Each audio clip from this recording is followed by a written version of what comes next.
I'm going to share a little bit about the podcast I listened to by Patty McCord, The Knowledge Project episode, Building a Culture of Talent. And what I really took away from this podcast was the way she emphasized that keeping your employees at all cost can really lower the standards for your organization.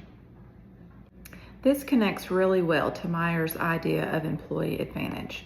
Meyer talks about how competitive advantage increasingly comes from how organizations design the employee experience, not just from products or pricing.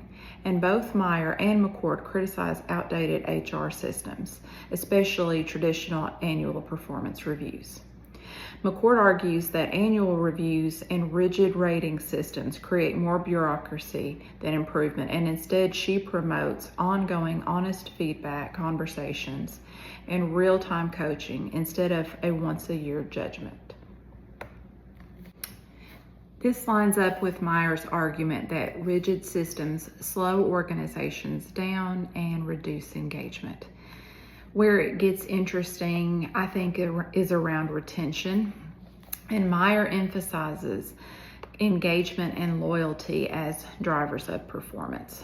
McCord kind of pushes back and says loyalty shouldn't be unconditional. She suggests organizations should be places where great employees do great work as long as it benefits both sides. When that alignment ends, parting ways respectfully can be healthy. So for me, the big takeaway is that employee-centered doesn't mean comfort-centered. It means clarity, accountability, and high standards, but delivered in a human way.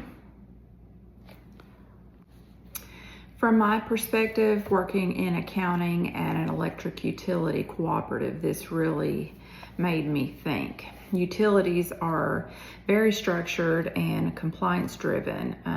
Stability and institutional knowledge are important. Retention is usually seen as a positive thing because accuracy and consistency really matter in regulated environments. But at the same time, in accounting, performance absolutely matters. Timeliness, accuracy, and attention to detail are things that directly affect member trust and regulatory reporting. So one practical way we could apply this idea wouldn't be eliminating structure. That wouldn't make sense in a utility. Instead, it might look like adding structured